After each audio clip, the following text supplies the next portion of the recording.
नमस्कार मित्रों, मैं सीमा स्वागत है आपका हमारे चैनल स्वर साधना पर। आज हम सुनने जा रहे हैं भगवान के प्रिय भक्त सदन कसाई की कथा। तो चलिए शुरू करते हैं। सदन कसाई की अद्भुत कहानी। जाति पाति पूछे नहीं कोई, हरि को भजै सो हरि का होई। प्राचीन समय में सदन नामक कसाई जाति के एक भक्त थे। बचपन से भगवान नाम जप और हरि कीर्तन इन्हें प्रिय था। भगवान का नाम तो इनकी जीभ पर सदा ही नाचता रहता था। यद्यपि ये जाति से कसाई थे, फिर भी इनका हृदय दया से पूर्ण था। जीव वध के नाम से ही इनका शरीर कांपने लगता था। आजीविका के लिए और कोई उपाय न होने से दूसरों के यहाँ से मांस लाकर बेचा करते थे। स्वयं अपने हाथ से पशु वध नहीं करते थे। इस काम में भी इनका मन लगता नहीं था, पर मन मारकर जाति व्यवसाय होने से करते थे। सदा नाम जप, भगवान के गुणगान और लीला में पुरुषोत्तम के चिंतन में लगे रहते थे। सदन का मन श्रीहरि के चरणों में रम गया था। रात दिन वे केवल हरि हरि करते रहते थे। भगवान अपने भक्त से दूर नहीं रहा करते। भक्त को जैसे उनके बिना चैन नहीं, वैसे ही उन्हें भी भक्त के बिना चैन नहीं। सदन के घर में भगवान शालग्राम रूप से विराजमान थे। सदन को इसका पता नहीं था। वे तो शालग्राम को पत्थर का एक बाट समझते थे और उनसे मांस तौला करते थे। एक दिन एक साधु सदन की दुकान के सामने से जा रहे थे। दृष्टि पड़ते ही वे शालग्राम जी को पहचान गए।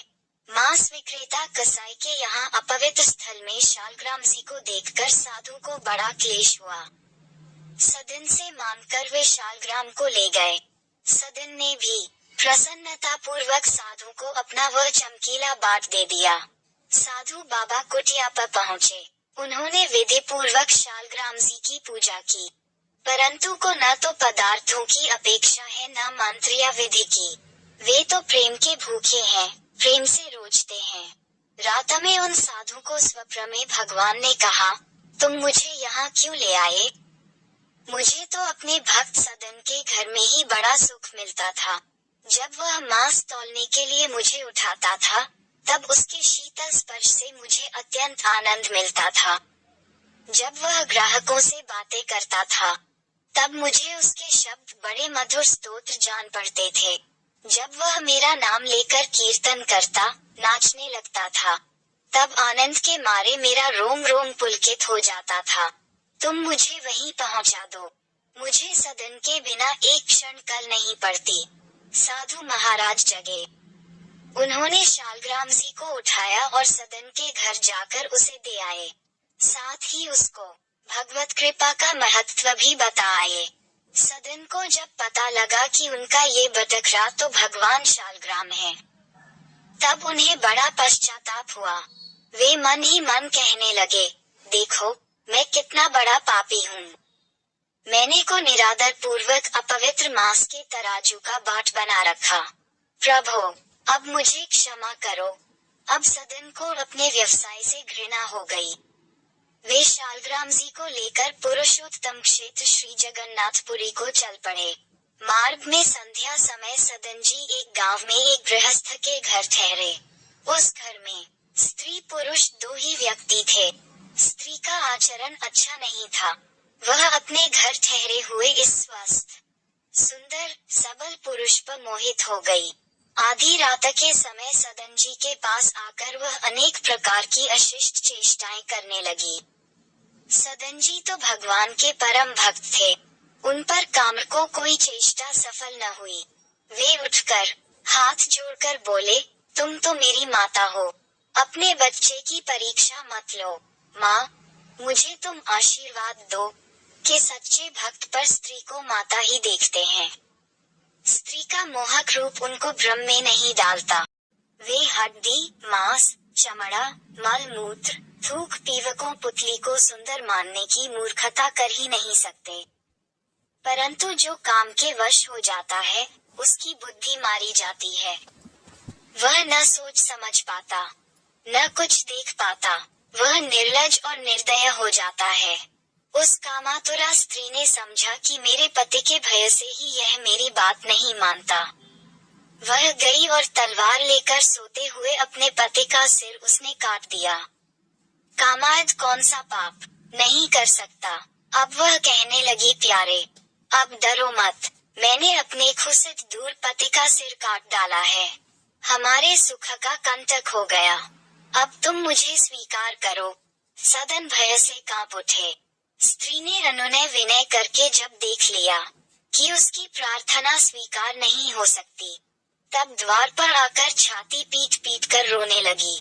लोग उसका रुदन सुनकर एकत्र हो गए।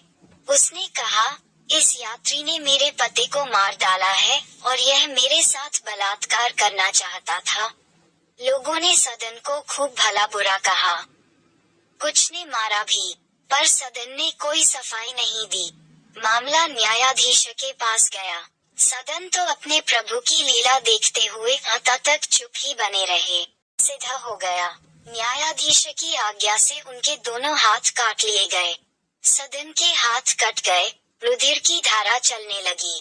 उन्होंने इसे अपने प्रभु की कृपा ही माना।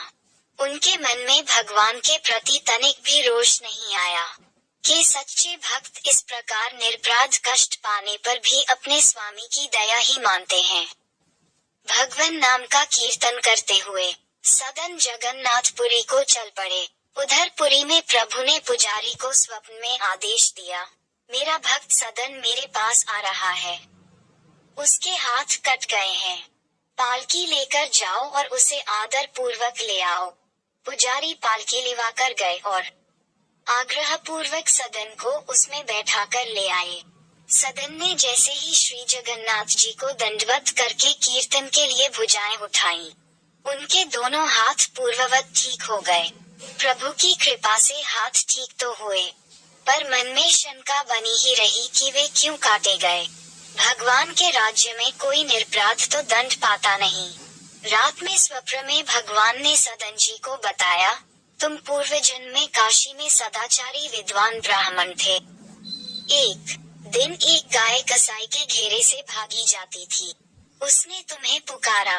तुमने कसाई को जानते हुए भी गाय के गले में दोनों हाथ डालकर उसे भागने से रोक लिया।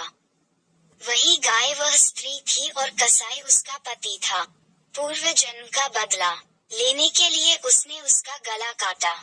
तुमने भयातुरा गाय को दोनों हाथों से पकड़कर कसाई को सौंपा था। इस पाप से तुम्हारे हाथ काटे गए। इस दंड से तुम्हारे पाप का नाश हो गया। सदन ने भगवान की असीम कृपा का परिचय पाया। वे भगवत प्रेम में विह्वल हो गए। बहुत काल तक नाम कीर्तन, गुण गान तथा के ध्यान में तल्लीन रहते हुए उन्होंने पुरुषोत्तम क्षेत्र में निवास किया और अंत में श्री जगन्नाथ जी के चरणों में देह त्याग कर वे परमधाम पधारे। आशा करती हूँ कि आज के सदन कसाई की कथा आपको पसंद आई होगी। इसी प्रकार की कथा और व्रत कथाओं के लिए हमारे चैनल में बने रहे और चैनल को लाइक सब्सक्राइब जरूर करें। धन्यवाद।